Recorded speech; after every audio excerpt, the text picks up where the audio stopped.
Bonsoir à Jamila Ben Habib et merci d'avoir répondu à notre invitation. Et bonsoir à Souad Baba Issa qui va être peut-être la principale animatrice de cette soirée,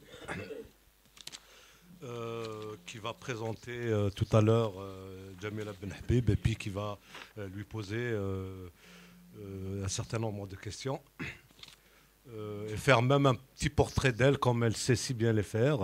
Ah bon? Mais avant d'aborder cette soirée, je voudrais dire deux choses. La première, c'est que le 28 janvier dernier, donc lundi, c'était le 30e anniversaire du décès de Slimane Azem, qui est un chanteur auquel on est très attaché. Je voulais le signaler, il y a une petite déclaration de l'ACB que vous pouvez lire là-haut. Et la deuxième chose, je vais anticiper pour parler de mercredi prochain, puisqu'on reçoit Samia Messaoudi et Mustafa Herzoun pour un numéro de la revue Hommes et Migration consacré aux relations franco-algériennes. Ça s'appelle France-Algérie. Et puis surtout pour un livre qu'ils ont fait ensemble qui s'appelle Vivre ensemble pour répondre aux questions des enfants sur l'immigration. J'anticipe un peu, je vais revenir à la soirée de ce soir. Nous allons, à la faveur de la sortie de ce livre de Jamila Ben Habib qui s'appelle Les soldats d'Allah à l'assaut de l'Occident, nous allons parler de laïcité, d'islamisme, de sa genèse, de son extension à travers le monde à la faveur essentiellement de deux phénomènes, les frustrations sociales et les manipulations politiques et policières. Un exemple, les djihadistes d'Afghanistan des années 80 manipulés par la CIA vont se retrouver dans un certain nombre de pays, pour mener le djihad de nouveau. Aussi le développement de cet islamisme, curieusement, après 89 et la chute du mur de Berlin. On va parler aussi de son implantation en Occident, essentiellement d'ailleurs, à faveur de ce livre, des compromis et même de certaines compromissions dont se rendent coupables certains États occidentaux par complaisance intéressés avec des États musulmans très généreux en pétrodollars, mais aussi des groupes politiques de gauche, des partis, etc., qui confondent peut-être de façon un peu trop rapide l'islam avec l'islamisme qu'ils soutiennent. Nous allons aussi parler d'une question centrale, et je crois que c'est Souad va le dire, je pense, et puis Jamila Ben Habib aussi, d'une question centrale lorsqu'on évoque l'islamisme, c'est la question de la femme et du combat pour l'émancipation de la femme. Nous allons donc le faire avec l'auteur du livre, mais aussi avec Souad, qui est une militante féministe et de la laïcité très très active. Voilà, je voudrais dire très rapidement, parce que Souad, encore une fois, va faire le portrait de Jamila, mais je vais retenir juste trois étapes. Elle vit au Canada. Où les islamistes ont depuis un certain nombre d'années, mais elle le dira encore mieux que moi, puisqu'elle l'a fait dans son livre, où les islamistes ont pignon sur rue. Elle a grandi à Oran, en Algérie, à une époque où les islamistes avaient triomphé un peu dans l'espace public. Et puis elle a eu une parenthèse française, si j'ose dire, parisienne, puisqu'elle a vécu un peu à Paris, dans un quartier où elle a vu aussi se développer l'islamisme. Je voudrais juste dire que, en général, les convulsions de l'histoire enfantent d'un certain nombre d'auteurs, et je peux dire que Jamila Ben Habib est l'enfant de la tragédie algérienne d'une certaine manière. C'est ça qui lui a fait prendre, qui l'a poussé vers l'écriture, mais là aussi elle le dira elle-même. Voilà, je ne vais pas être plus prolixe que ça. Je vais passer la parole à Souad Babaïssa qui va présenter et l'auteur et le livre. Et puis on me dit qu'il faut absolument parler dans le micro parce que c'est enregistré et plus on parle dans le micro, plus le son est meilleur. Voilà, merci. Bonsoir Jamila, bonsoir à vous toutes et tous. Et avant de commencer, je voudrais vous remercier d'avoir répondu à l'invitation de l'ACB qui ouvre ses guillemets justement à Jamila Ben Habib, auteur des Soldats d'Allah à l'assaut de l'Occident. Pour commencer, je vais faire une présentation de notre auteur et de son livre, mais ensuite on lui posera quelques questions et nous laisserons la parole à la salle pour la questionner. Jamila a aujourd'hui 40 ans. Elle est née d'une mère chypriote et d'un père algérien, parents militants communistes en Algérie. Elle grandit à Oran, comme l'a dit Areski, et très vite, elle va prendre conscience de la condition des femmes algériennes. Mais ce de quoi elle va prendre rapidement conscience, c'est que la vie n'est pas linéaire, n'est pas un long fleuve tranquille. La vie est marquée d'événements, pas uniquement familiaux, mais d'événements politiques et sociaux qui font basculer dans un autre versant, qu'il s'agisse de la mort ou de l'exil. Sa première rencontre avec la religion, c'est à l'école. Ses parents lui ont appris à raisonner, à poser des questions, à avoir des questionnements et des réponses à ces questions. Et elle se retrouve à l'école où on l'oblige à apprendre par cœur les versets du Coran. Mauvaise élève en enseignement religieux et bonne élève dans les matières qui sollicitent l'analyse et le raisonnement. L'obscurantisme est en route. Jamila, enfant du raisonnement, de la liberté d'expression, voit l'ascension de l'islam politique. C'est ce versant de l'islam, avec la complicité du pouvoir, qui va gangréner et qui gangrène encore la vie de millions d'Algériennes et d'Algériens. Menacée par les islamistes, sa famille sera obligée de s'exiler en France. Croyant les avoir fuis, elle les retrouve en France, à Saint-Denis. Ils ont pris leurs assises dans les quartiers populaires où règnent les discriminations socio-économiques et le déni de citoyenneté à l'égard des populations migrantes et des jeunes Françaises et Françaises que l'on dit issus de l'immigration. Les mêmes mots apportent-ils les mêmes résultats ? Les islamistes vont islamiser les esprits en jouant sur le communautarisme, le repli sur soi, la victimisation. Ils vont jouer avec les concepts du respect des minorités et des cultures, mais c'est le cultuel, le prosélytisme qui prédomine dans leur discours. En 1997, elle émigre au Canada. Encore une fois, elle se retrouve confrontée à la stratégie des islamistes qui savent jouer avec le respect de la Charte des droits et des libertés sous prétexte du respect de la religion. Jamila va s'affirmer en tant que femme, féministe et laïque dans chacun de ces pays. Elle s'assume comme citoyenne où qu'elle vive.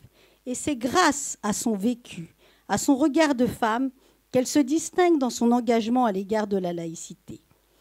Et comme par hasard, c'est en 2008, par les conclusions de la commission Bouchard-Taylor au Québec, qu'elle va se mettre à réagir ouvertement sur la question des accommodements raisonnables, que l'on appelle plutôt les accommodements déraisonnables.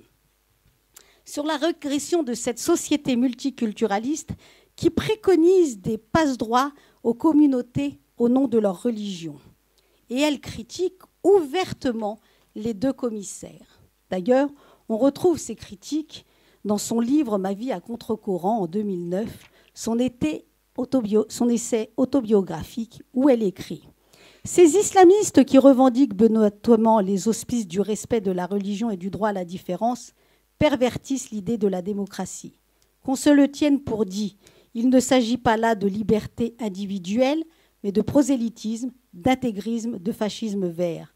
Car dès qu'une religion s'affiche ostensiblement dans la sphère publique, il y a confusion des genres. » Cette année, ou l'année qui vient de s'écouler, en 2012, a été riche en événements pour Jamila. Elle est d'abord candidate au Parti québécois pour les élections législatives. Et lors de cette campagne électorale, son nom est associé au projet de la charte de la laïcité du Parti québécois qui prône la neutralité de l'État en matière de religion, de même que l'égalité pleine et entière entre hommes et femmes. Elle est l'heureuse lauréate du prix international de la laïcité, décerné annuellement à une personnalité qui a su se distinguer par son engagement à l'égard de la laïcité dans le monde par le comité Laïcité République en France. Enfin, même si son livre a été publié en 2011 au Québec, Les soldats d'Allah à l'assaut de l'Occident est publié en octobre 2012 en France.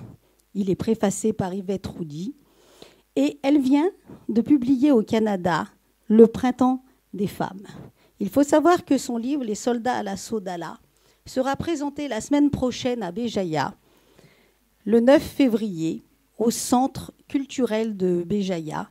C'est la première ville à l'inviter et ensuite elle se rendra à Tizi Ouzou. Ce que je souhaite dire avant de conclure, c'est que Djamila est vraiment une personnalité qui a su se distinguer ces dernières années dans le champ public, mais dans le champ politique aussi au Québec.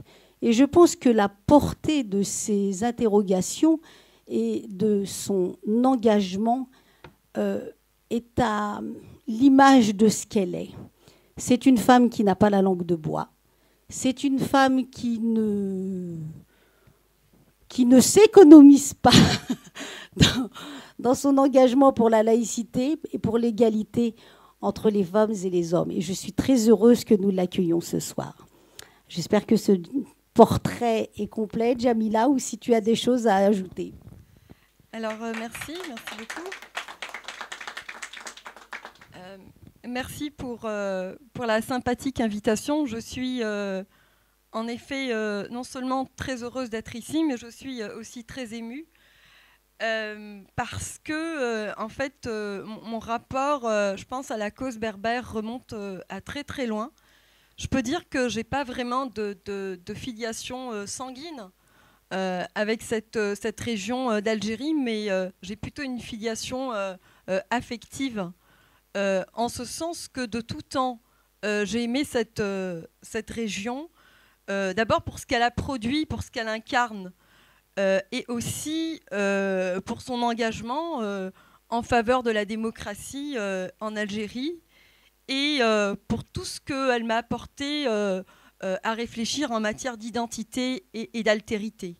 Je pense que ces questionnements aujourd'hui sont au centre en fait, de la citoyenneté et sont au centre aussi de toutes les problématiques qui traversent d'un bout à l'autre le monde arabe, le monde musulman, en fait ce qu'on appelle le monde arabo-berbère et musulman. Et j'aime aussi cette région un peu pour son esprit rebelle qui continue d'ailleurs. Donc merci. Alors merci pour l'invitation. Je vais pas être très longue parce que je souhaiterais commencer d'abord à présenter ton livre, parce que là c'était que la présentation de l'auteur et maintenant il y a une petite présentation de ton livre, Djamila. Ah pardon. Justement, ce petit portrait de Djamila, pour moi, est très important parce que quand on a lu pour la première fois ton livre Ma vie à contre-courant, moi je trouve que le livre Les soldats d'Allah à l'assaut de l'Occident est justement le prolongement de ton précédent essai autobiographique. Ce livre-là, Ma vie à contre-courant, était plus personnel et ton objectif était de faire connaître aux lecteurs et aux lectrices la stratégie des islamistes pour aboutir à leurs projets politiques dans chaque pays où tu as vécu, et particulièrement dans 3 de ces continents, l'Afrique, l'Europe et l'Amérique, et de déconstruire le discours des islamistes.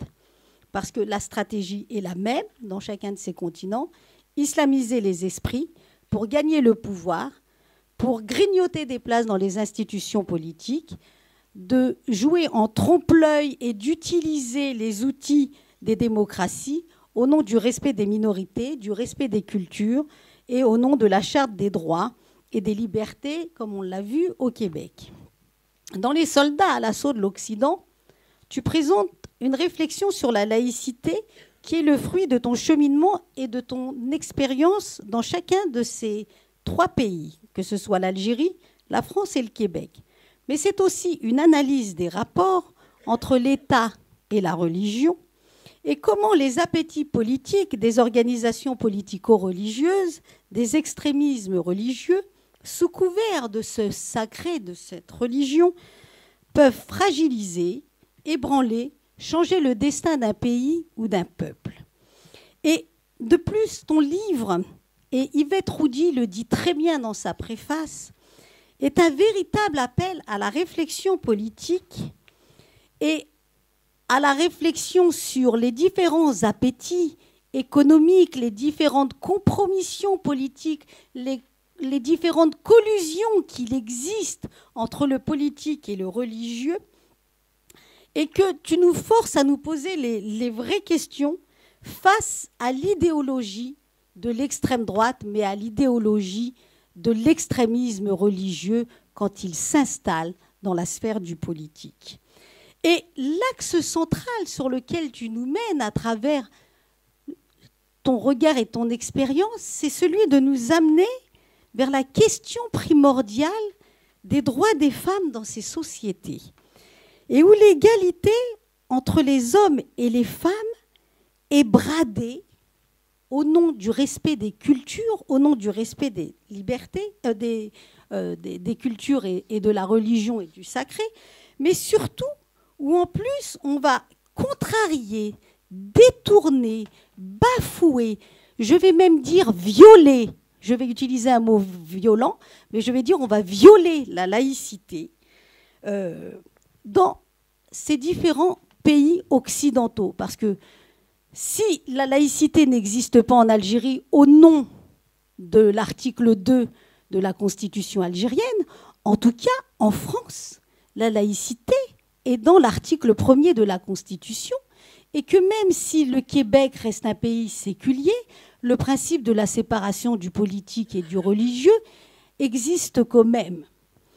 Et en fait, dans ton essai, nous allons rencontrer, il y a tout l'aspect politique, historique qui est étayé et qui est très intéressant. Mais moi, en tant que féministe, qui m'a surtout attirée, et je pense que même le lecteur et les hommes qui sont féministes et qui s'intéressent à la question de l'égalité entre les femmes et les hommes, ça va les accrocher parce qu'il y a un axe central, et dans cet axe central, dans ton essai, il y a des femmes aussi différentes dans leurs conditions que dans leur histoire, qui se retrouvent sur la question de l'émancipation.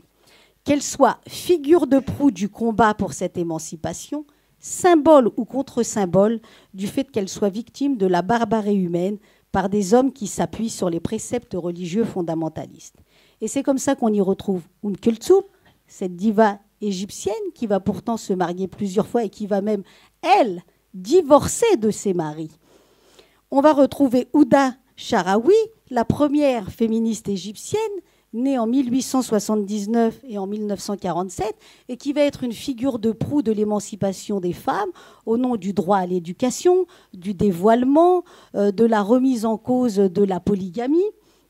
On va y trouver Sakineh, cette Iranienne condamnée à la lapidation, et qu'on condamne au début pour 99 coups de fouet parce qu'elle aurait eu des relations illicite avec 2 hommes après le décès de son mari, et où on va voir comment les lois religieuses amènent les femmes à la lapidation. Et d'ailleurs, cette partie-là, sur la lapidation, et je pense que tu y reviendras, je ne vais pas m'étendre dessus. Et on va retrouver Darina El Joundi, comédienne libanaise, qui a publié chez Actes Sud le jour où Nina Simone a cessé de chanter, et où elle aussi, elle parle de sa condition de femme dans le Liban en guerre et dans la folie de la guerre et dans tout ce que cela engendre pour les femmes. Et on va retrouver, malheureusement, Malika à Bruxelles, Sadia Shir, Lalia Hachichi, cette jeune homosexuelle de 20 ans qui sera brûlée vive au domicile de ses parents à Anvers. Et c'est là où est tout le fil conducteur. Et on ne peut pas justement aujourd'hui séparer la question de l'extrême droite et de l'extrême droite qui s'appuie sur la religion, et on le voit dans les derniers débats qu'il y a eu ces dernières semaines, même en France, sans faire abstraction. On ne peut pas faire abstraction de la question de l'égalité entre les hommes et les femmes sans poser la question du respect de la laïcité et de la laïcité. Et c'est là où nous emmène le livre de Djamila quand elle parle des soldats d'Allah à l'assaut de l'Occident.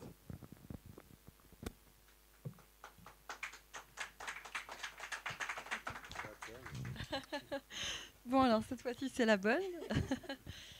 En fait, la question qui se pose, à mon avis, est très simple. C'est la suivante. Où qu'on soit d'ailleurs, dans n'importe quel pays, c'est comment pouvoir vivre ensemble les uns et les autres, hommes, femmes, des personnes en fait de différentes obédiences, de différentes cultures. En fait, comment pouvoir vivre ensemble avec nos différences et surtout pouvoir construire un projet commun. Parce que le but, c'est pas de vivre l'un à côté de l'autre, mais c'est de vivre vraiment ensemble. Et en réalité, lorsqu'on commence à réfléchir à cette question très simple de base, eh bien, on se met à analyser des tas de choses et surtout, on se met à énumérer un petit peu les obstacles au vivre ensemble.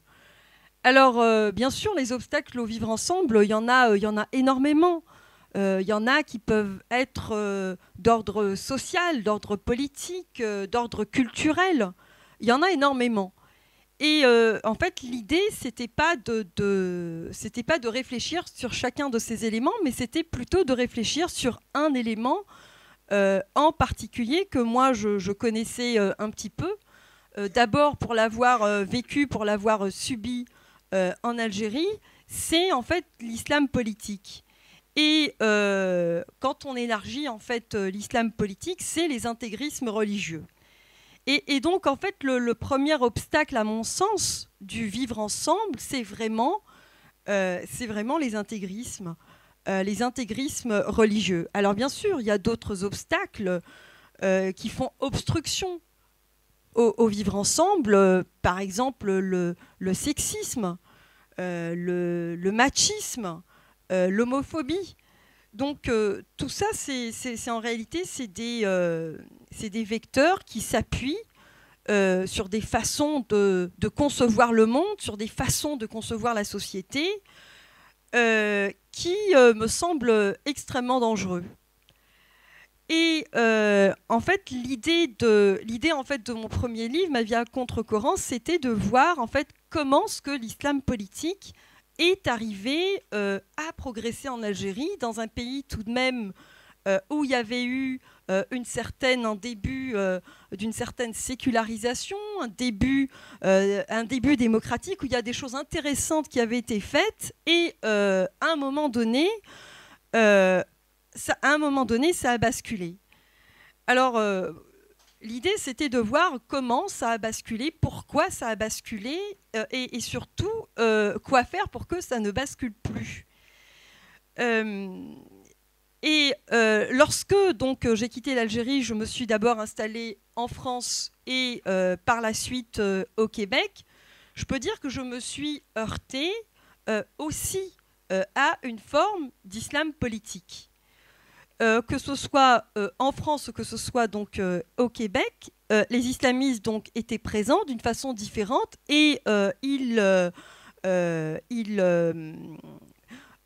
s'imposaient en fait dans l'espace public de mille et une façons, et donc ils avaient mille et un visages. Et donc l'idée en fait de ce deuxième livre, Les soldats d'Allah, c'était de voir un peu les rapports qu'entretenait l'Occident avec ce courant politique, et voir aussi quelles étaient les contradictions de l'Occident, voir aussi quelle était la perversion de cet Occident, parce que pour ma part, l'islam politique n'est pas le produit d'une culture.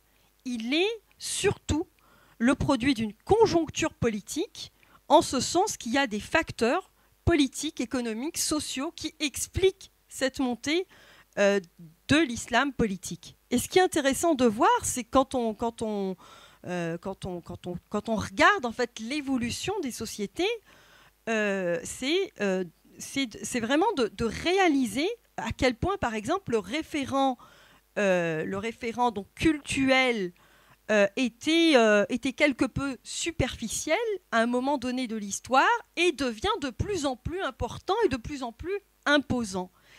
Et donc, si vous voulez, c'est ce double regard que j'ai porté, donc non seulement en Occident, mais aussi dans les pays donc, de culture arabo-berbéro-musulmane, pour essayer en fait d'en dégager les grands axes. Et pour ma part, donc, je dirais qu'il y a deux garants pour moi pour le vivre ensemble, donc à savoir donc la laïcité. Donc ce n'est qu'en évacuant les dieux de la cité qu'on peut bâtir un projet commun, et c'est l'égalité. C'est l'égalité donc de tous, c'est-à-dire c'est pas une loi par citoyen, mais c'est des citoyens donc, qui sont plutôt assujettis à un certain nombre de lois, qui ne relèvent pas d'un quelconque dogme religieux, mais qui sont plutôt votés dans un parlement. Et donc, pour ma part, voici donc le prisme qui m'intéresse. Donc, c'est un prisme féministe, c'est un prisme laïque. Et je pense que sans ces deux piliers de la démocratie, il ne peut pas y avoir en fait de vivre ensemble harmonieux. Il ne peut pas y avoir de respect des minorités, il ne peut pas y avoir de respect des femmes, il ne peut pas y avoir en fait une paix, une sérénité, une quiétude, tout simplement le bonheur. Parce que où qu'on soit, on aspire fondamentalement aux mêmes choses, à cette espèce de tranquillité et de bonheur de vivre. Donc voilà en fait résumé très très brièvement évidemment en fait, l'essence, la genèse de ma réflexion par rapport à ma vie à contre-courant et par rapport aux soldats. Il y a un troisième livre qui a été publié en novembre de cette année, donc au Québec, et qui va être publié en France le 8 mars. Il s'intitulera donc L'automne des femmes arabes, chronique du Caire et de Tunis. J'ai séjourné dans ces deux capitales au printemps de l'année dernière pour voir en fait quels étaient les impacts des révolutions sur la vie des femmes, qu'est-ce qui a changé, qu'est-ce qui n'a pas changé, et surtout rendre compte des résistances qui existent sur le terrain et dont on parle malheureusement très peu. Donc ce livre-là, en fait, je le présenterai au printemps prochain en France. Donc voilà, merci.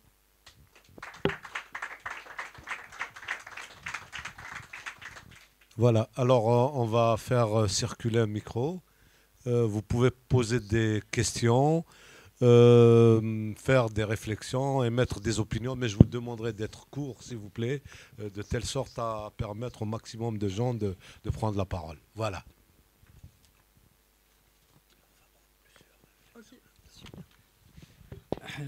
Pascal Ilout. Je crois que quand même, bon, c'est un avis à contre-courant, hein, et aussi à contre-courant et Mahomet. Parce que si on ne dit pas que les deux pieds de sable de toute la mentalité de ce qu'on enseigne depuis 14 siècles ne peut pas produire la liberté, d'abord, la liberté de critiquer et Mahomet et le Coran, et puis après, qui ne peut pas produire bien sûr la fraternité au-delà de la communauté musulmane, parce qu'il n'y a pas de fraternité dans l'islam, l'islam tout court, hein, ce n'est pas l'islamisme. L'islamisme n'est rien d'autre que l'islam appliqué au quotidien. Donc en réalité, est-ce que nous ne sommes pas en train de nous fourvoyer en tapant sur le feu de diversion qui ça s'appelle islamisme, alors que le vrai feu qui couve partout, c'est l'islam tout court. Oui, alors d'autres...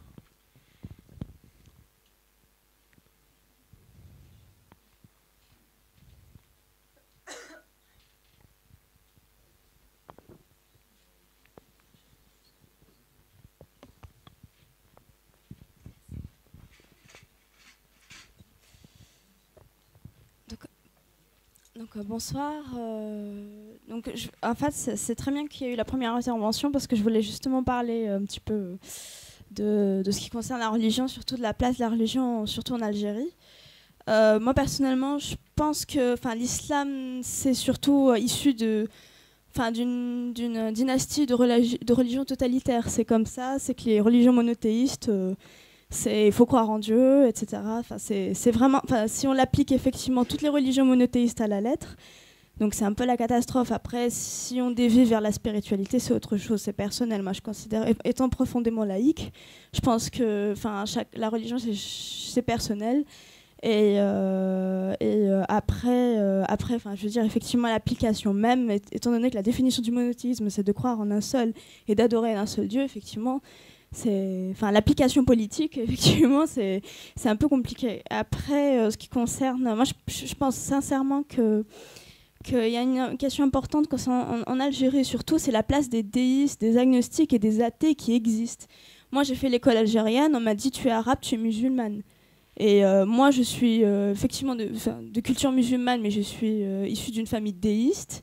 Et je ne suis pas arabe, je suis berbère. Et donc, le problème en Algérie, c'est qu'on ne donne pas, on nous fabrique une identité qui n'existe pas. Ça veut dire, je pense que c'est une idéologie issue du nasserisme, du nationalisme arabe, d'un imaginaire qui n'existera jamais, parce que la complexité de l'Algérie, c'est justement toutes ces cultures qui descendent, je dirais, la culture méditerranéenne, africaine. Effectivement, il y a la culture arabe, mais même au sein de la culture arabe, c'est assez complexe parce qu'elle a hérité de plusieurs autres cultures, où il y a même la culture grecque dont on oublie. Et là, le problème avec le gouvernement, c'est qu'ils nous fabriquent une identité algérienne qui n'existe pas. Alors, ils font un prisme sur seulement deux aspects de la culture algérienne. Ça veut dire l'islam et l'arabisme. Alors quand on est musulman, quand on est ou athée ou chrétien ou juif et berbère, il y a un problème.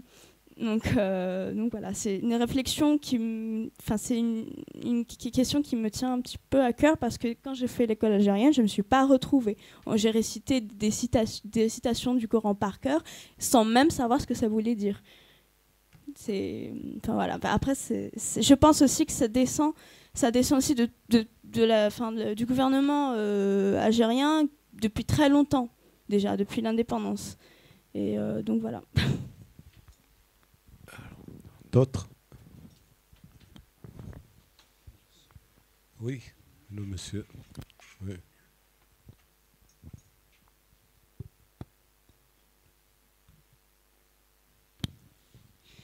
Oui, moi je suis berbère, je suis aussi juif, donc j'ai une place un peu particulière dans cette problématique. C'est pas pour ça d'ailleurs que je prends la parole.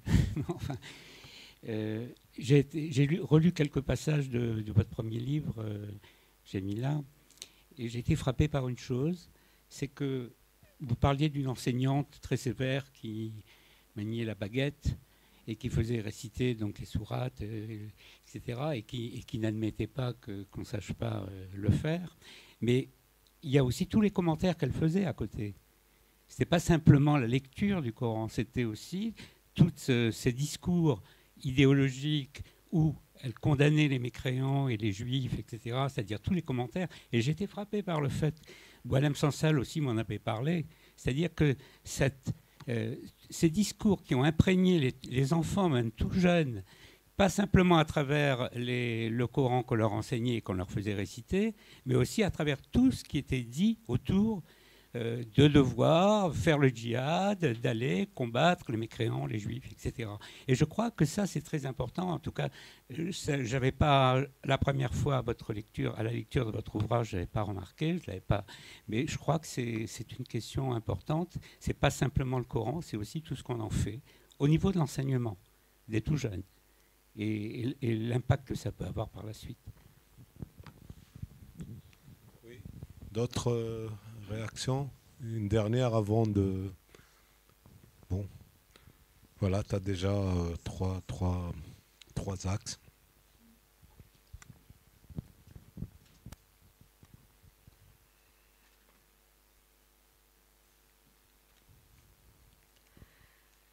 Alors, trois commentaires pertinents. En fait, bon, je vais commencer par dire quelques mots sur le premier, à savoir est-ce qu'on n'est pas en train de se fourvoyer en portant en fait une réflexion en fait critique sur l'islamisme et non pas sur l'islam. En fait,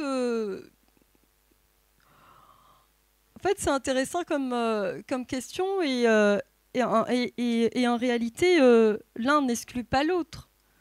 Je veux dire, je peux très bien réfléchir sur l'essence en fait du texte coranique. Je peux très bien dire que ce texte coranique est totalement inadapté pour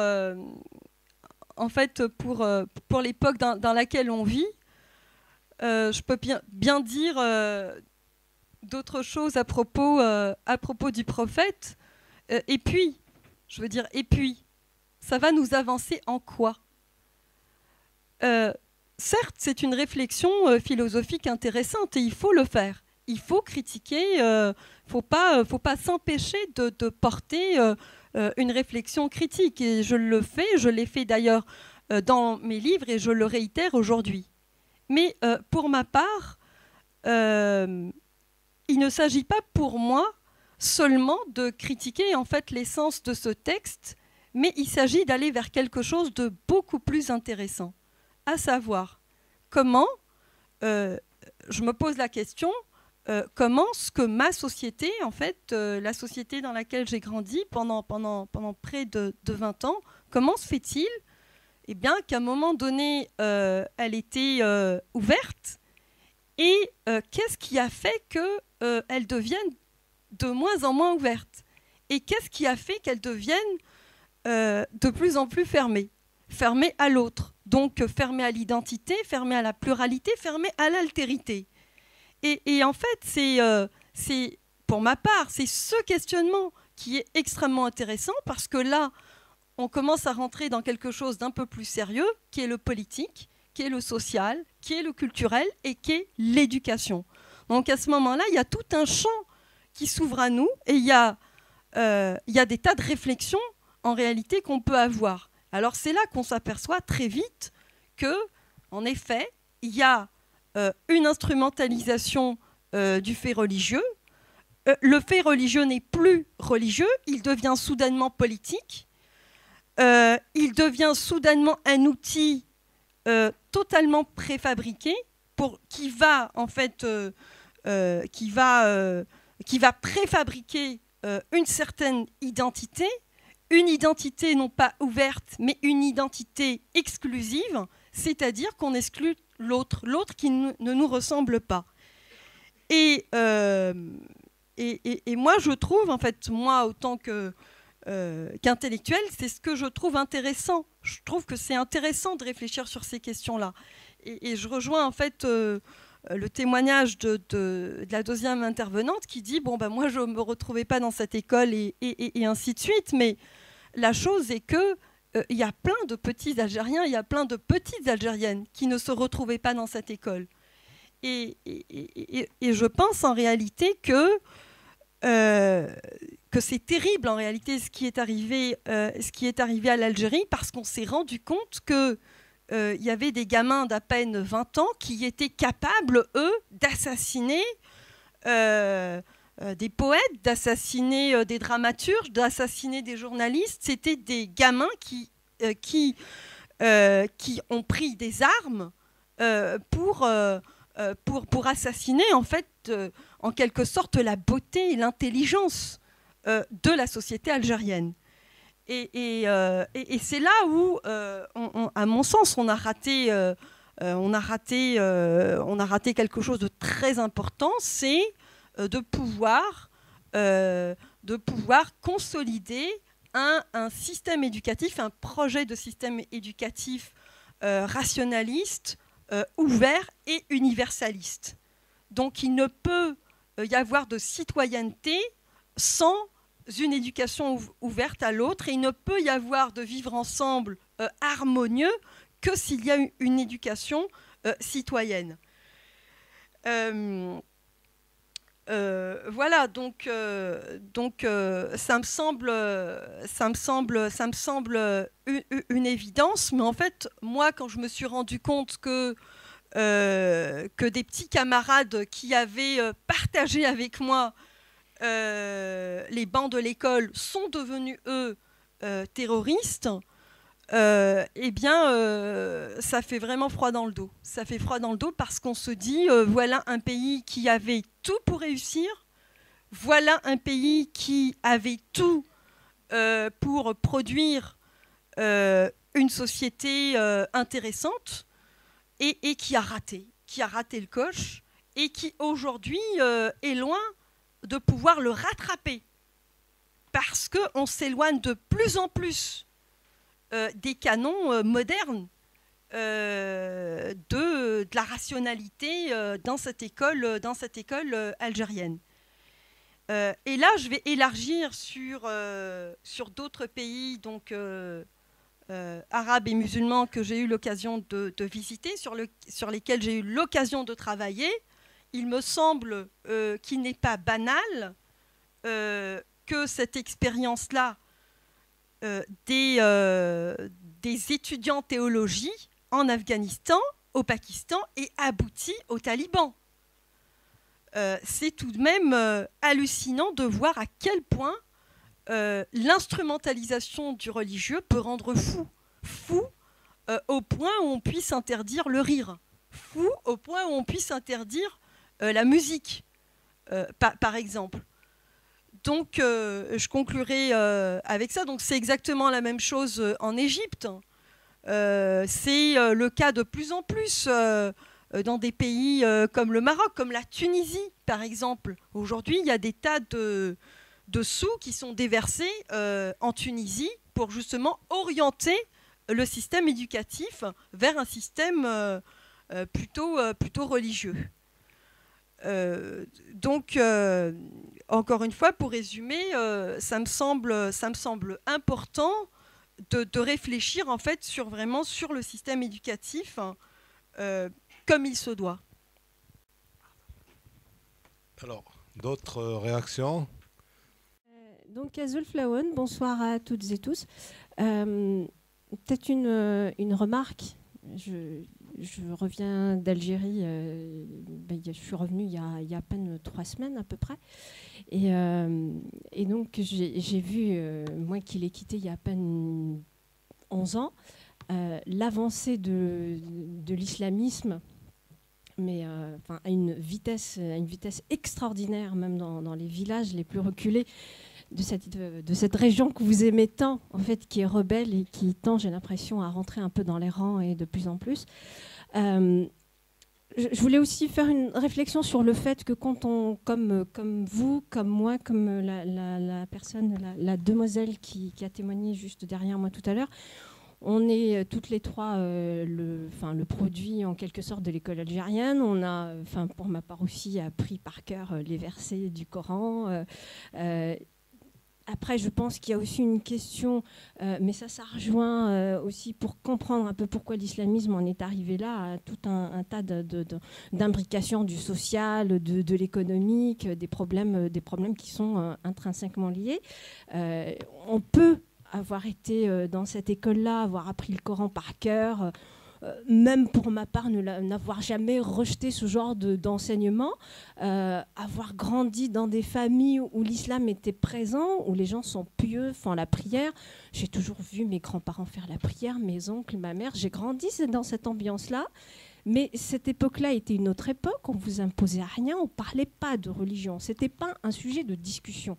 C'était la foi, c'était quelque chose qu'on fait. Parfois, les femmes ne savaient même pas réciter les versets du Coran correctement, mais elles faisaient leurs prières.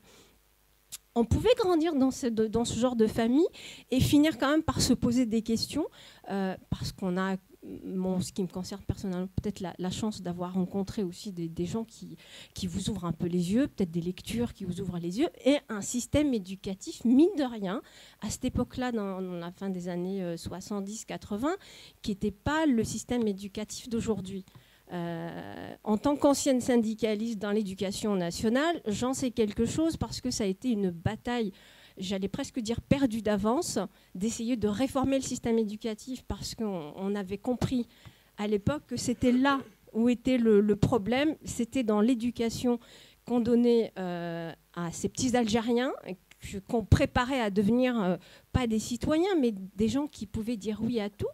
C'est quand même un pays aussi très riche, et c'est là où on arrive à l'islam politique. C'est-à-dire qu'à un jour, quand vous enseignez à un enfant dans un établissement scolaire qu'il faut obéir à Dieu et aux prophètes sans réfléchir, sans rien dire, ça veut dire quoi? Ça veut dire que derrière, il faut aussi obéir à celui qui, quelque part, incarne cette autorité-là sur Terre, qui peut être l'imam, qui peut être votre président de la République. D'ailleurs, ça a été dit, il y a des gens qui ont fait des fatwas pour dire il ne faut pas, il faut bénir Boutef parce que c'est un peu le père, celui qui incarne un peu cette autorité. Donc ça a été voulu, c'est un pays qui est très très riche. Et qu'est-ce que vous voulez qu'on fasse de gens qui sont instruits, qui peuvent critiquer? Il vaut mieux les éduquer pour qu'ils disent amen à tout. Ils en font ce qu'ils veulent de ce pays qui est très riche, de tout cet argent qu'on voit aujourd'hui. Mais les gens qui posent problème, si par exemple je parle des événements de 2001 en Kabylie, la France a ouvert les vannes des visas. Il y a eu des centaines et des centaines de Kabyles, ceux qui étaient en quelque sorte, excusez-moi l'expression, des grandes gueules, c'est-à-dire ceux qui ne se taisent pas, soit on les tue, soit ils s'exilent, comme c'était le cas à une époque dans les années 90, on tirait une balle dans la tête à un djaout ou à un autre. Donc c'est là où c'est même plus une question de ces gens-là, des islamistes.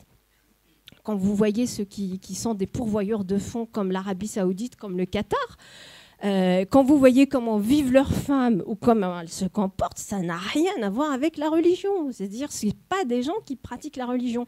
On la pratique dans la mesure où elle sert des intérêts économiques, et le jour où on l'aura compris, on aura tout compris. Et la question un peu plus sur votre façon de procéder, peut-être par rapport, pas pour le premier livre, mais pour les soldats d'Allah à l'assaut de l'Occident, juste une question un peu sur, peut-être pour essayer de comprendre comment vous avez procédé pour faire ce livre. Est-ce qu'il s'agit d'enquête de terrain ou surtout puisque j'ai en effet l'impression que c'est plutôt une suite du premier livre, mais est-ce qu'il y a eu un travail de terrain, un travail d'enquête qui a été fait pour savoir, par exemple, puisque vous les avez retrouvés, tous ces islamistes, vous les avez retrouvés à Saint-Denis, vous êtes partis au Canada, vous les avez retrouvés, pour savoir un peu comment vous avez construit votre livre, même si je pense que ça sera un vrai plaisir de le lire. Merci. Merci Selma. Juste un petit commentaire en fait à faire quand vous disiez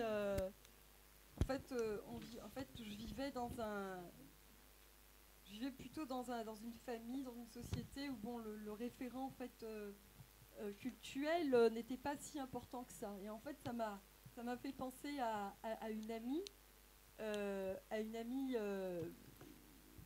donc, dont la belle-mère est kabyle et qui venait chez elle assez souvent à Montréal et qui restait en fait, qui séjournait chez elle pendant de nombreuses semaines. Donc elle la voyait faire la prière et elle était très surprise en fait de la voir faire la prière parce que d'abord c'était une grand-maman qui parlait pas du tout l'arabe et en fait elle ne s'agenouillait pas pour faire la prière. Alors c'était très rigolo, elle lui disait, alors elle faisait ça très très rapidement, à sa façon à elle, et elle disait El Hamamadou, El Mamadou, et je sais pas trop quoi, et donc elle inventait quasiment des versets, et puis bon voilà, c'était sa façon à elle de faire la prière, c'était sa façon à elle d'être contente, et puis voilà, c'était en fait son rapport à elle qui était très personnel, avec l'islam, quoi. Et c'était en même temps c'était très touchant, mais si je vous raconte ça, c'est aussi pour vous dire qu'il y a vraiment de différentes façons d'appréhender le religieux, et quand on parle de l'islam politique, on est vraiment dans la chose politique, on n'est plus vraiment dans la chose religieuse. Oui. Oui, je vous remercie pour vos différentes interventions. Vous avez raison de souligner l'importance de l'éducation. L'importance de l'éducation. Et monsieur qui est intervenu, qui a pris la parole pour parler de ceux qui enseignent le Coran, il a témoigné, excusez-moi, je n'ai pas lu vos livres, je vous découvre avec bonheur. et je me ferai un plaisir de vous lire. Mais ce qu'il a dit sur ce qui apprennent les formateurs, je crois Il faut parler dans le micro plus près que ça, s'il vous plaît. D'accord. Il parle de ceux qui forment les enfants, de vos enseignants à vous aussi, de nos enseignants à nous tous, la génération des quadras ou la précédente. Je crois que l'objectif, la stratégie de tous, c'est d'islamiser les esprits. Quand on a islamisé les esprits, quel que soit le type d'islam, qu'il soit sunnite, chiite ou quoi, qu'il soit celui que l'Occident intéresse économique, financièrement.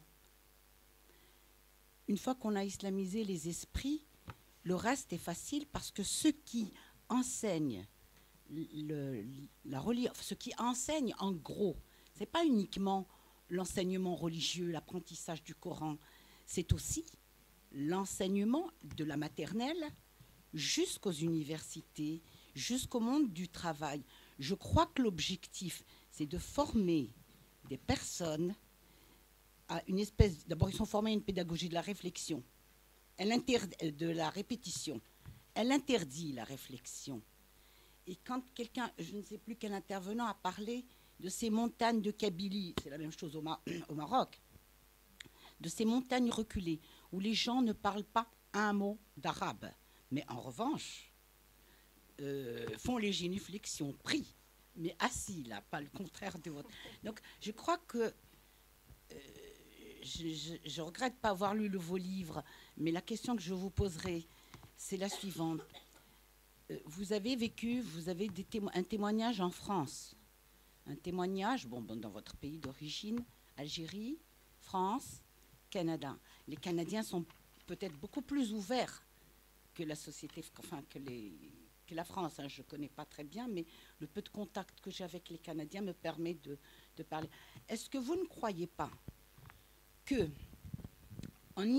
finalement, en islamisant les sociétés, et on se retrouve, nous tous, qu'on soit berbères, enfin, citoyens du monde, hein, on se retrouve dans une espèce d'engrenage où on est dépassé parce que finalement l'islam, les islams servent les intérêts, c'est pas en tant que religion, mais en tant que totalité, que culture, ils servent finalement les intérêts de sociétés qui sont en construction. Je ne sais pas trop comment l'exprimer, mais quand on parle par exemple d'un islam, comment on dit maintenant, modéré, moi ça me mais qu'est-ce que c'est qu'un islam modéré? Ça n'existe pas. On a été éduqués, il y a les familles pratiquantes, familles non pratiquantes. C'est vrai qu'il y avait une espèce de liberté, c'est exactement la même chose au Maroc.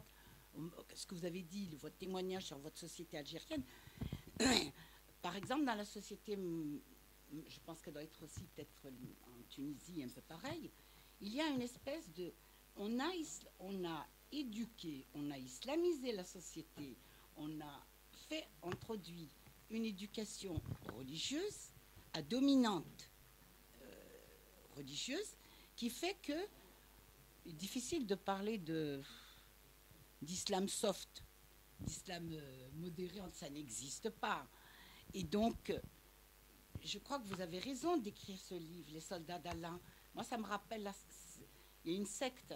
Comment on fabrique, comment on construit des gens qui sont capables de tuer les autres. Vous avez donné votre témoignage, mais vos camarades de classe sont devenus des assassins. C'est peut-être parce qu'ils sont prêts pour... Donc, j'ai pris la parole simplement pour vous dire que je crois qu'il y a une... Je reprendrai la phrase d'Harpoun. Le sacré analphabète ou terroriste, quelque chose comme ça. Merci pour votre intervention. Bonsoir à toutes et à tous. Pour continuer dans la même série des rescapés du système éducatif, voilà une quatrième victime. Enfin, j'ai fait pareil comme les autres intervenants cette école et toute honnêteté, moi je pense qu'il n'y a pas que l'éducation. Parce que lorsqu'on combine à la fois le système éducatif, les médias, et les islamistes ont encore beaucoup plus de prégnance sur les médias aujourd'hui que durant les années 80 et 90. Donc quand on pense à Al Jazeera, etc., etc.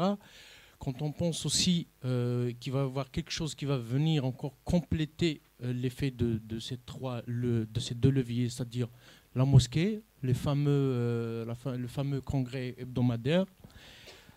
Franchement, il est rien que d'un point de vue des probabilités, il y a très très peu de chances pour qu'un jeune puisse s'extirper de cette logique-là.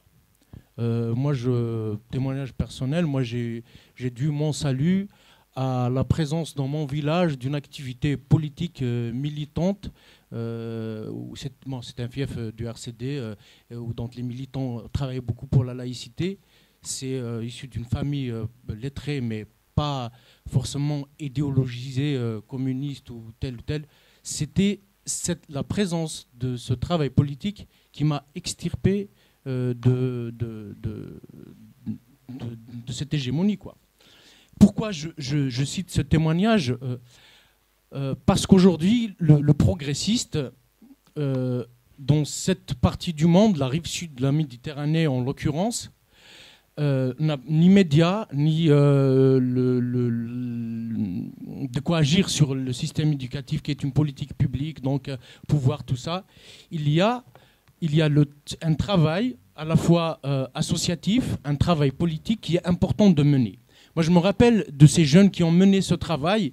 Ils n'ont pas mené au sens où beaucoup d'entre nous entendent le travail pour la laïcité en Algérie, un travail élitiste. Et ils l'ont mené, ce sont des gens mais de couches sociales très humbles. Ce sont ceux-là qui l'ont mené. Moi, je me rappelle d'une scène qui m'a marqué, la mosquée du village, qui était avant fréquentée par quelques vieux du village, pratiquaient un islam soufi, presque imperceptible, j'ai envie de dire, au village. Et d'un coup, du jour au lendemain, un groupe de cadres originaires du village ayant immigré depuis bon nombre d'années à Alger, par contre, eux avaient un niveau, c'était des universitaires, sont venus pour reprendre en main cette mosquée-là. Ces jeunes-là sont formation exceptionnelle, j'ai envie de dire, qui ont tenu tête à ces gens. Donc c'est pour revenir à un travail politique au sens populaire, mais pas au sens négatif du terme, pas au sens péjoratif, populaire au sens revenir vers l'essentiel, parce que les projets de société, ce qui va déterminer le triomphe de l'un et de l'autre, se jouera forcément de ces quatre dans la rue ou dans les urnes. Et donc c'est pour ça qu'il est important de ne pas négliger ce point-là. Le deuxième point sur lequel j'espère ne pas être lent, sur lequel je voulais intervenir, c'est la question du multiculturel, justement. Parce que là, on va revenir à l'autre partie plus au nord du monde. C'est sous l'angle de la revendication multiculturaliste que les islamistes font un travail très important et qu'ils ont de plus en plus de poids dans ces sociétés.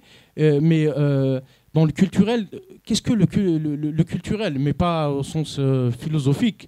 Voilà, nous sommes dans une association culturelle, c'est l'association culturelle berbère. Nous revendiquons le droit à une forme de respect. Mais quelle est la différence, justement, entre eux et ce genre d'entité?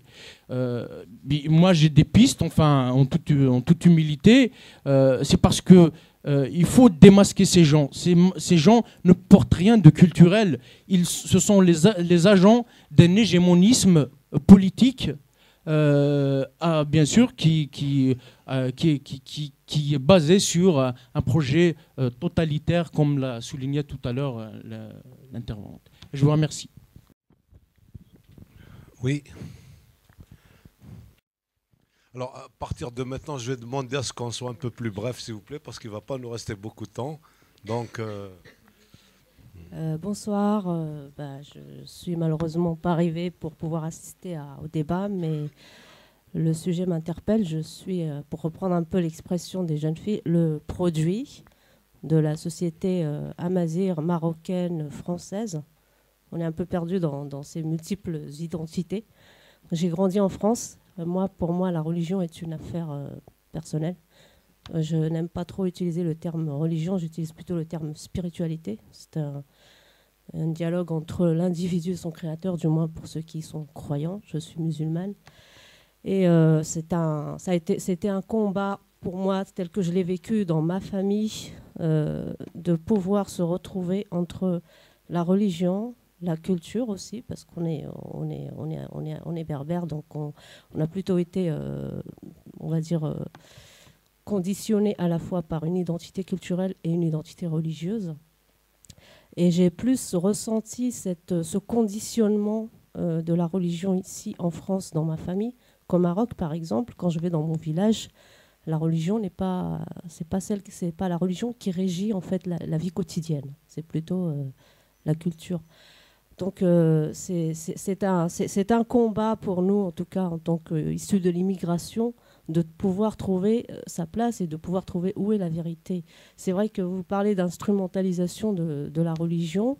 Le problème qu'on a, c'est qu'on a des autorités religieuses, des hommes ou des femmes, après c'est plutôt des hommes, qui ont décidé un jour de nous conditionner et de correspondre à un stéréotype.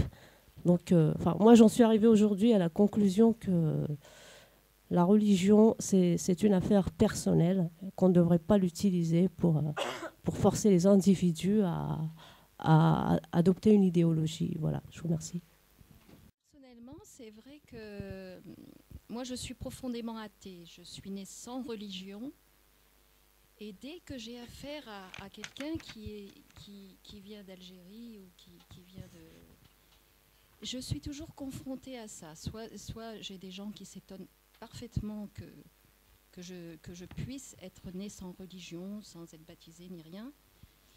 Et d'autre part, et souvent, je ressens, par exemple, il m'est arrivé de manger une glace et puis d'un seul coup, on me dit « mais pourquoi tu ne fais pas le ramadan ?» Ou,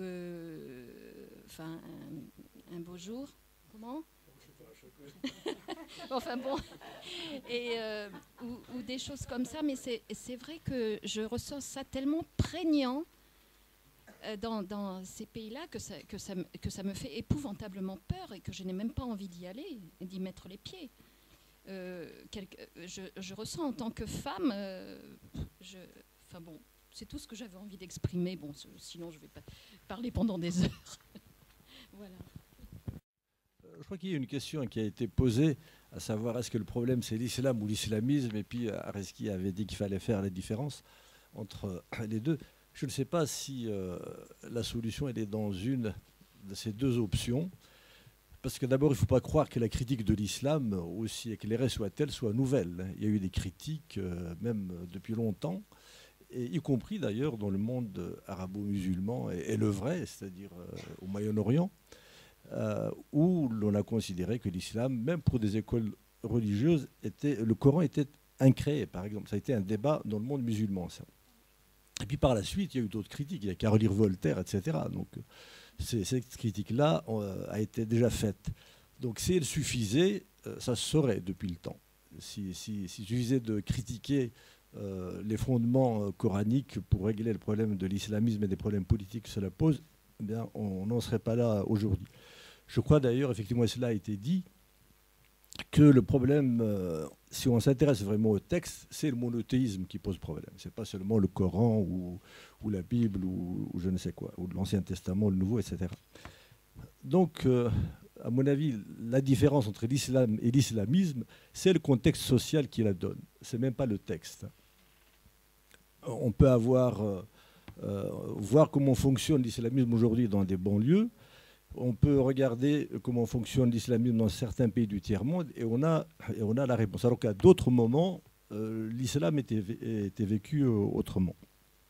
Alors, est-ce pour autant qu'il faut dire voilà, il faut différencier l'islam et l'islamisme, ce n'est pas la même chose. Là non plus, je crois que la solution n'est pas là, parce que depuis le temps qu'on entend dire ça, si c'était la solution, ça se saurait. Et manifestement, ça n'est pas le cas. Donc, quelle serait la solution? Le fait est qu'aujourd'hui, on n'a pas d'alternative populaire qui prenne vraiment racine dans les populations. Et je crois que c'est ça le vrai problème. Il faut trouver un message qui pénètre les sociétés en profondeur. Lorsque, par exemple, ces peuples du Sud, qu'on dit aujourd'hui acquis à l'islamisme, le peuple algérien, par exemple, était en lutte pour sa libération, il avait un espoir qui était porté non pas par l'islamisme, mais par ce mouvement de décolonisation. Et bien, l'islamisme a reculé.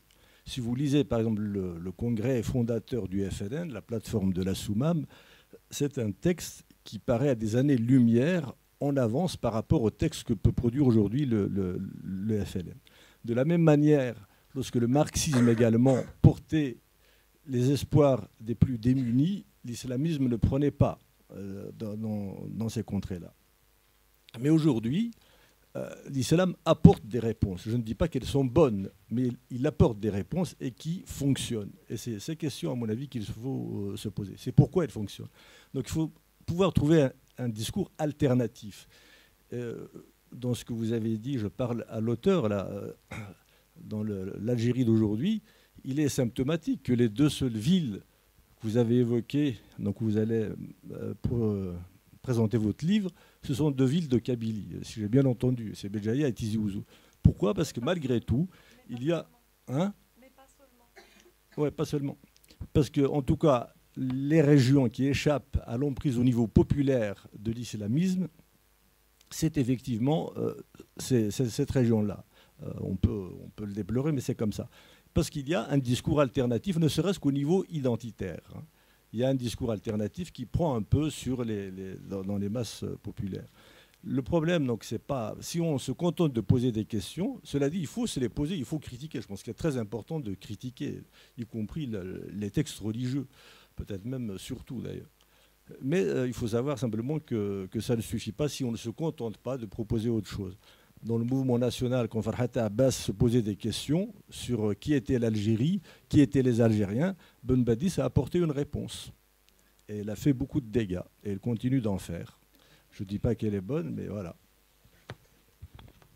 Voilà.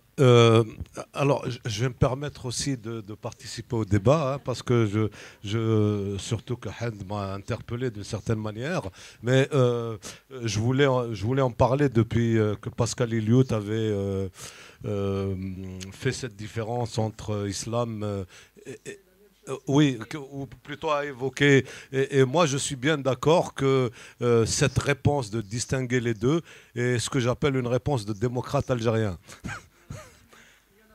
C'est-à-dire que on dit oui, il ne faut pas toucher à oui, les islamistes ils sont visibles, etc. Mais il ne faut pas toucher à l'islam parce que, etc., etc. Or, la question se pose effectivement de savoir, de même qu'on s'est posé la question de savoir il y a bien longtemps si le stalinisme était en germe dans Marx. On peut se poser la question de savoir si Ben Laden n'était pas en germe dans l'islam. Et c'est une question dont on ne peut pas faire l'économie. Je veux dire, si on veut vraiment pousser la réflexion jusqu'au bout, et la réponse est évidente, c'est que c'est oui, l'islam est dans ses fondements politiques, il organise la vie politique et sociale, etc. Et puis la violence n'a pas commencé avec les assassinats qu'on a connus en Algérie au début des années 90. Je rappelle comme ça en passant sous le contrôle d'Ahmed Ali que les 4 premiers califes ont été assassinés. Bon, en fonction... non, elle n'est pas innée, mais disons que dans des contextes historiques précis, parce que c'est de ça... dans des contextes historiques précis, cette identité très fermée qui est préconisée par le Coran peut pousser jusque-là. Cela dit, cela dit, l'islam n'a jamais cessé d'être politique. Hein, je veux dire, il faut se le dire. Hein, je veux dire, pour le confort de la réflexion, il faut se le dire. Maintenant, en fonction d'un certain nombre de circonstances historiques, il peut, comme c'est le cas en Algérie, puis etc. ces dernières années, passer à ces phases-là. C'est une question de curseur, notamment avec le nationalisme, où le curseur peut être à 10, il peut aller plus loin, etc. C'est une question de curseur. Et je voudrais juste dire que pour la génération de Selma, Jamila, etc., qui ont été à l'école, qui ont fait l'école plus ou moins confessionnalisée, on peut dire ça comme ça, l'école publique algérienne plus ou moins confessionnalisée, il est vrai qu'elle était peut-être plus ouverte qu'aujourd'hui, mais elle n'a jamais été vraiment ouverte, en tout cas pour tout le monde. Hein. Donc même du temps, depuis l'indépendance, cette ouverture qu'on regrette aujourd'hui parce que ça s'est fermé davantage, la question identitaire était déjà posée pour d'autres, etc. Donc c'était juste pour ajouter ceci au débat. Et qu'on ne peut pas faire l'économie de ce débat de fond, de savoir si, à quel moment l'islam devient islamisme ou est-ce qu'il l'était déjà, etc. Voilà. Voilà, je te laisse réagir à tout ça. Et puis on va finir avec toi d'ailleurs. Je te remercie, Asri, pour tes commentaires. N'empêche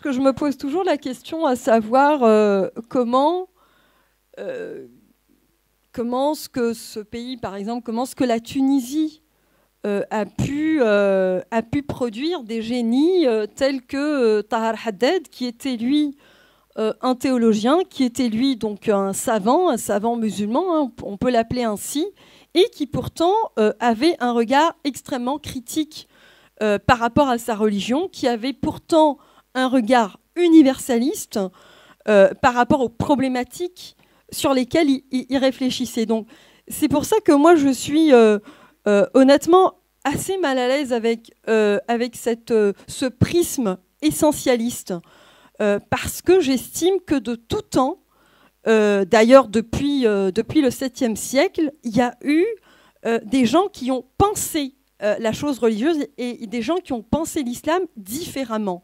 Alors, il y a eu donc cette école, par exemple, des rationalistes qui a dit que le Coran donc, était une création humaine, qui s'est tout de suite confrontée à autre chose, qui s'est tout de suite confrontée donc, à un regard beaucoup plus obscurantiste. Alors, ce qui est intéressant pour moi, c'est de voir en fait cette dichotomie, cette existence entre ces deux pôles qui ont toujours existé, hein, qui se sont toujours confrontés, même affrontés.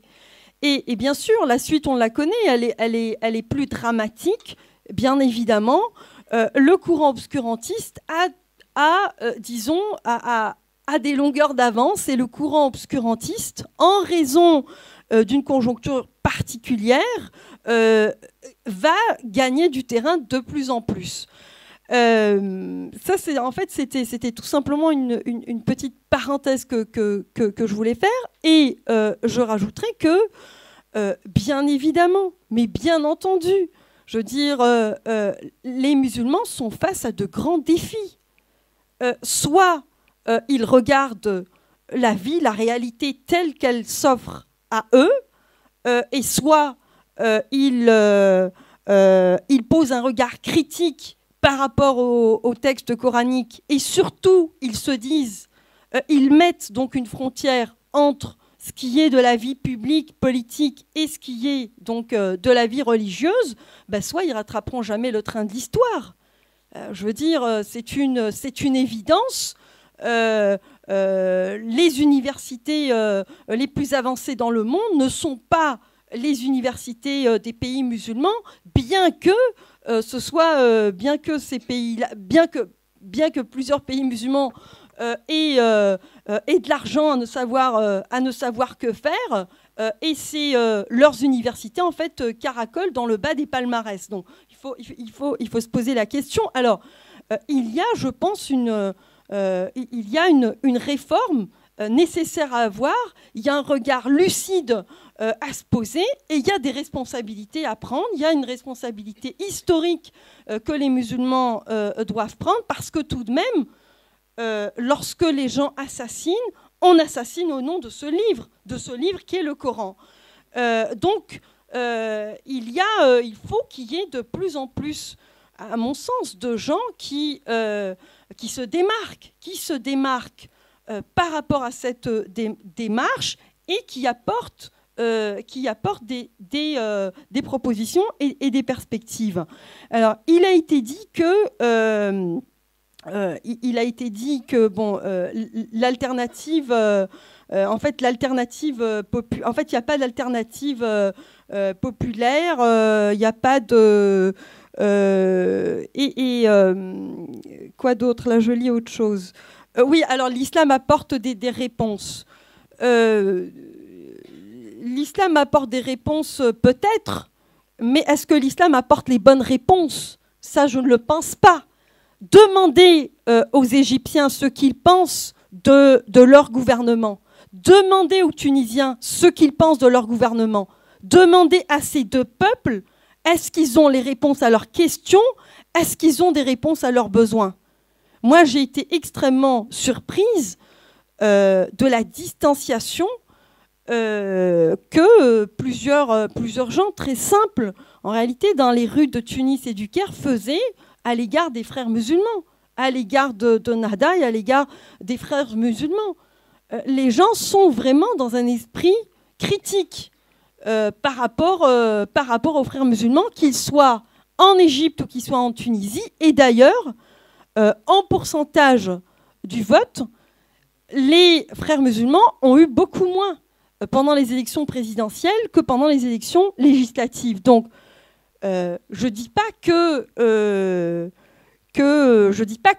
la posture des frères musulmans va disparaître du jour au lendemain. Ce que je dis seulement, c'est qu'il y a des résistances. Ce que je dis, c'est qu'il y a des gens qui ne souhaitent pas de cette alternative parce qu'ils savent que ce n'est pas la meilleure alternative qui puisse exister. Je fais un lien en fait entre tous ces questionnements qu'ont les musulmans aujourd'hui et qu'ont déjà eu les chrétiens. Je veux dire, pendant des siècles, eh bien, il y a eu une espèce d'allégeance entre le politique et le religieux aussi en Occident. Mais ce n'est pas pour autant qu'on dirait que le christianisme porte en lui les germes, en fait. Donc, je veux dire, il y a comme ça, en fait, les choses ne sont pas statiques, les choses sont dynamiques, les sociétés sont organiques. Et il faut réunir les conditions de leur avancée et de leur développement. Et à mon sens, des conditions qu'il faut réunir, c'est porter une attention particulière à l'éducation, porter une attention particulière aussi à la culture, à la condition des femmes, parce que je vous rappellerai qu'en Algérie, tout de même, les islamistes, leur projet en fait totalitaire, c'était d'abord de faire de l'Algérie un désert culturel. Et quand on fait en fait le bilan de ce qui reste en termes de culture en Algérie, ben, il ne reste pas grand-chose.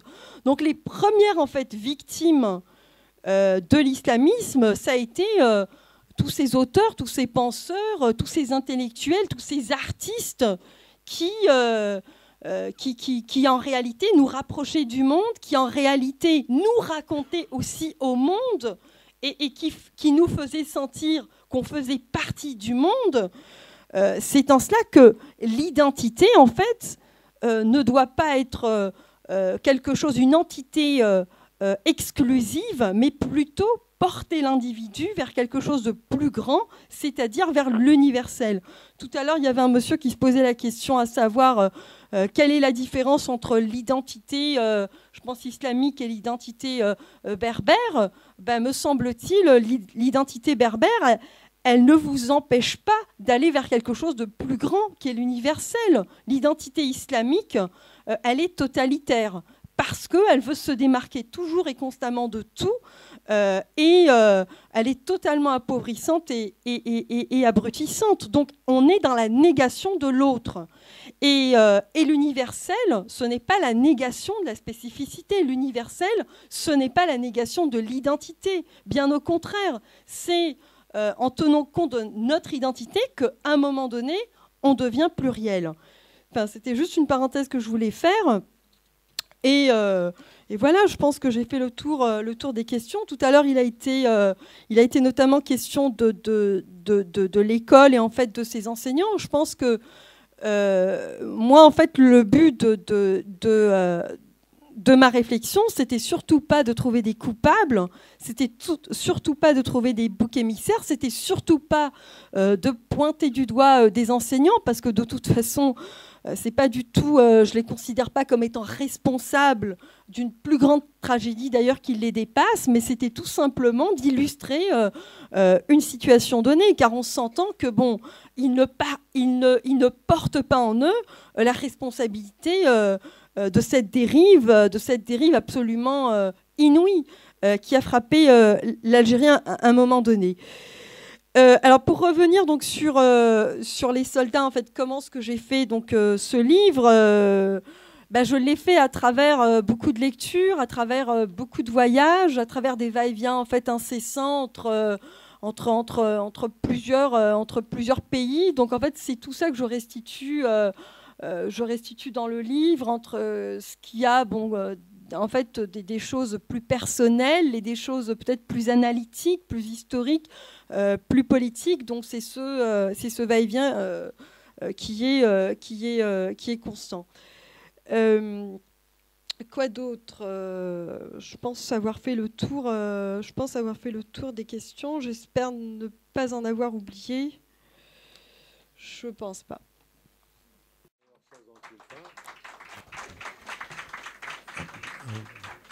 Je remercie vraiment vivement Jamila Ben Habib d'être venue parler de son livre et de vous avoir, j'espère, donné envie de lire le livre, qu'elle va signer d'ailleurs tout de suite là, en prenant un pot. Et puis je remercie aussi Souad qui a été bien discrète dans le débat pour tout le travail qu'elle a fait en amont. Tu la poseras tout à l'heure.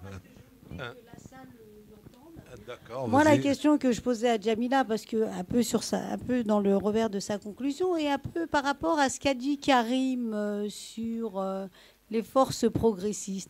Moi, la question que je me pose aujourd'hui et la réflexion que j'ai par rapport à toutes ces questions des intégrismes religieux, et celui particulièrement qui nous touche le plus, c'est l'islamisme avec les islamistes. Et elle a vu que ce week-end, nous étions ensemble chez Femmes Solidaires pour le congrès des Femmes Solidaires et que nous avons lancé, nous, le réseau international féministe laïque. Moi, aujourd'hui, la question que je me pose, c'est comment renverser la vapeur? Quels sont les moyens que nous avons pour renverser la vapeur et que nous créions cette internationale laïque face à cette internationale islamiste. Voilà la question que je voulais poser. Je pense que je vais revenir pour répondre à la question.